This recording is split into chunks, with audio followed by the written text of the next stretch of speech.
We've got the latest injury updates for the Chiefs versus Colts, some thoughts on the running back position, including a recently waived player that could be a hot commodity. Plus, Travis Kelce spoke about playing one more year, and we're giving you our Zarda BBQ hot picks of the week for Chiefs versus Colts. Let's go. Thanks for watching All Chiefed Up. If you enjoy any of the content, please hit that like button and subscribe to the channel if you haven't. Oh yeah, and hit that new hype button. Get horned on that hype, and let's see if we can get it over 20,000. So let's talk about the final injury report for the Kansas City Chiefs and the Indianapolis Colts heading into their big Week 12 matchup. If you were looking for some great news regarding the Chiefs offense, you might be a little bit disappointed. The biggest takeaways for Chiefs Kingdom is that running back Isiah Pacheco has been officially ruled out with a knee injury. This marks his third straight missed game. Head coach Andy Reid clarified that it wasn't a setback, but rather the team needed to see where he was at. The good news is that Reid sounded optimistic about Pacheco's chances for the upcoming Thanksgiving matchup versus the Cowboys, suggesting he's progressing pretty well. So for this week, expect a heavy dose of the rest of the running back room. Who the hell am I kidding? Andy Reid won't run the ball anyway, so it doesn't really matter who the running back is. On the positive side for the Kansas City Chiefs, two key players who had limited participation earlier in the week, offensive lineman Kingsley Suamataia with a concussion and wide receiver Xavier Worthy with an ankle, both managed a full practice on Friday and looked good to go, despite carrying a questionable tag on the injury report. This is a huge relief for the offense. Everyone else listed on the Chiefs report is good to play. Now, let's look at the Colts. They didn't roll out a single player, but they did get a familiar face back from injury. Former Chiefs cornerback Charvarius Ward is expected to play, surprise, surprise, even with a questionable designation due to a concussion. This will be an emotional return for Ward, making his first trip back to Arrowhead Stadium since going elsewhere. You might also see a surprising name on their injury report. That's quarterback Daniel Jones. He was listed with a calf issue, but took all the starting reps in Friday's practice. Reports do indicate the team has no concern about his ability to start and play this Sunday versus the Chiefs. The only other player ruled out for the game is Colts linebacker Jalen Carley's with an ankle. In short, the Chiefs will be missing Pacheco's familiarity, but their offense should be bolstered by the return of Suamataia and Xavier Worthy. Meanwhile, the Colts look to be at near full strength, bringing a familiar, though opposing face in Charvarius Ward back to Arrowhead. So if Pop can't go, and he absolutely will not, will we see another call-up of Clyde Edwards-Helaire? What about another dress for the big off-season running back acquisition, Elijah Mitchell? Maybe the Chiefs can call up Carson Steele. I'd almost prefer Steele at this point over the other two. But honestly, this is 100% time to start using our dynamic playmaking draft selection for Brashard Smith. Smith was working into the offense slowly but surely through the first part of the season, but over the past month or so, he has all but seemingly disappeared. With only 6 rushing attempts since Week 8 versus the Commanders and 0 attempts last week versus the Broncos, he seems to be regressing instead of progressing, and this is a coaching problem because when he's on the field, he seems to pass the eye test. During this same time, he's only added 2 catches for 8 yards, and so the coaching staff has completely just quit on him at this point, it seems. Chiefs fans are a bit disgruntled over this situation because our running back room has been stale for years, and then Veach opting not to add to the room before the trade deadline. And let's not forget, Pacheco was injured 8 days before the trade deadline, so there was plenty of time there to get something done. So if they didn't want to add at the deadline and they won't use Brashard Smith or Carson Steele or Elijah Mitchell, hell, even Kareem Hunt, maybe they can add off of free agency. So let's talk about the buzz surrounding former Houston Texans running back Dameon Pierce, who was recently waived. Given the Chiefs' ongoing search for backfield solutions, it's easy to see why fans are clamoring for the team to claim the talented 25-year-old. But here's the crucial caveat. Pierce is only a perfect fit if the Kansas City Chiefs are willing to make a fundamental change to their offensive philosophy. What's the change? Committing to running more under center and less out of the gun. Pierce's successful 2022 season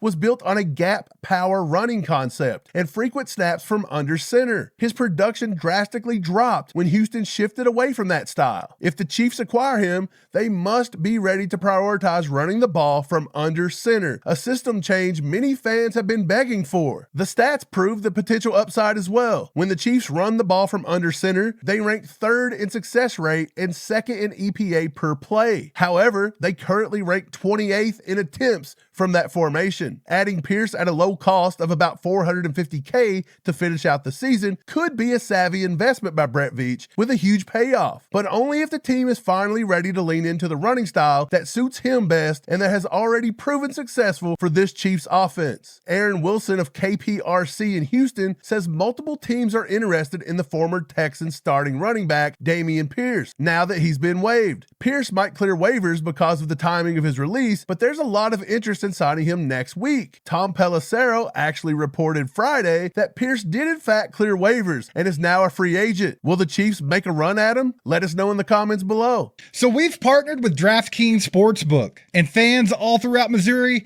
your game day is getting ready to be a lot more exciting because DraftKings will be here before you know it. Be among the first to get in on the action when DraftKings Sportsbook officially goes live, bringing it same-game parlays, live betting, props, and much more. We love picking crazy over and unders and props to put together insane parlays. So Missouri, this one's for you. Right now, new customers can get $300 in bonus bets on launch day. So sign up using our promo code ACU and get in on the action now. There's no need to wait. And speaking of no need to wait, let's get back to the show. So let's talk about the big question hanging over Chiefs Kingdom. Is Travis Kelce returning for a 14th NFL season? Well, the man himself is making us wait. Kelce confirmed he won't even start thinking about his future or his retirement until after the current season is over. He said his focus right now is entirely on the football that's left to play. However, he did give us a key deadline. Kelce mentioned he wants to make his decision known before the new league year starts, specifically before free agency and the NFL draft open up around mid-March. He saw how his brother Jason handled his retirement and wants to give Chiefs general manager Brett Veach ample opportunity to plan the roster, whether Kelce is going to be a part of that or not. Despite being 36, Kelce is having a hell of a season with solid production that shows his renewed focus on fitness, and it's really paid off. So while he's not ruling out a return, he's ensuring that whenever he makes his final call, he puts the Chiefs organization in the best possible position for next season. The good news? We will know the answer by March. Going into this week versus the Colts, we have two of the best tight ends in the game, and this is how they've done so far. Kelce, despite being 36 years old, is tied in receptions, he has more yards, and is tied with Warren in touchdowns. You gotta admit, he's playing pretty good football, so we'll see what he decides to do. You gotta feel like if we don't have some postseason glory here, he may come on back to try and go out on top. Now, let's get to our Zarda BBQ hot picks of the week. Listen, y'all, it's going to be a huge game, just like last week and the week before. Let's just hope that the Chiefs show up and show out this week to keep themselves in that playoff race. I think it's pretty clear.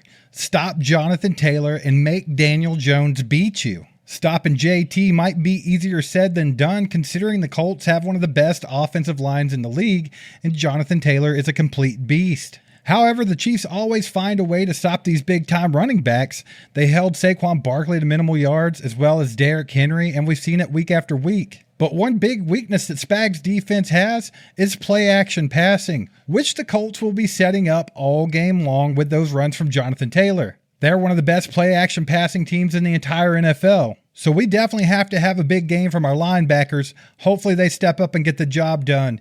And Spags, you're going to have to blitz more. Only 24% of the time last week. Has to be much more this week against the Colts. We have to disrupt the timing and make Daniel Jones uncomfortable back there. Put the pressure on him. That way when they go to the play action, he has to make quicker decisions and can maybe force some turnovers. We have to get back on the winning side of the turnover battle. It's been a while since we have. And as far as the offense goes, I do expect to see a few more rushes than we did last week, especially after the discussion with Andy Reid and Patrick Mahomes and the media this week. But knowing Coach Reid, I don't expect a huge change, probably just a minimal uptick there, but I think it'll be enough to get the job done. I think Patrick Mahomes and Travis Kelce, they'll be in do or die mode. Postseason Pat and postseason Kelce are going to be alive and well this Sunday. I also think that after a quiet game with a few drops from Rashee Rice last week, that we can fully expect him to bounce back and have a big game. It's going to be a close game. It's going to be a battle, but I expect the Chiefs to come out on top when it matters most on Sunday. I'm going to go 30-27 Chiefs with a game-winning field goal from Harrison Butker. And it might be the easy way out, but I'll give my MVP to Patrick Mahomes because I fully expect him to pass for 2 or 3 touchdowns and maybe rush for some. Usually when Pat's back's against the wall or he's in the playoff, he's in a must-win situation, you will see him use his legs more often than not. We haven't seen it a whole lot in the last couple of weeks, but I expect to see it Sunday, and I think that he will excel at it as well. Might get 1 touchdown with his legs. Okay, so this isn't just a must-win game for the Chiefs. It's a must-win game for the Chiefs. And I think they respond at home.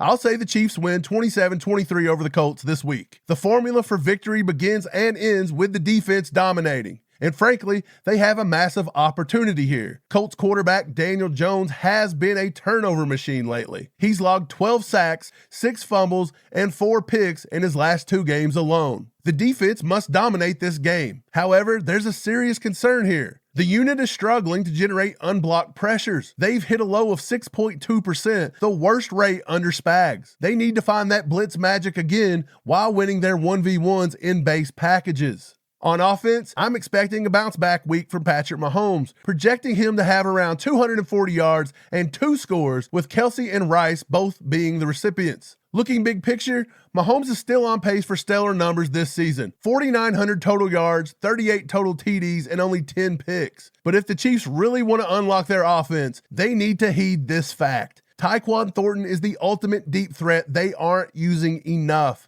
Despite a tiny 8.7% target share, he leads the team with 29% of air yards and averages a massive 26.2 air yards per target. With 63.3% of his targets going deep, it's time to let him stretch the field and give this passing game a true jolt, especially if Reed doesn't want anything to do with a running game. But y'all, let us know what you think down in the comments. Give us your score predictions. Do you think the Chiefs defense can stifle Jonathan Taylor enough to make Daniel Jones try to beat them? Also, do you think our defense can get enough pressure on Daniel Jones to disrupt his timing and maybe force some turnovers?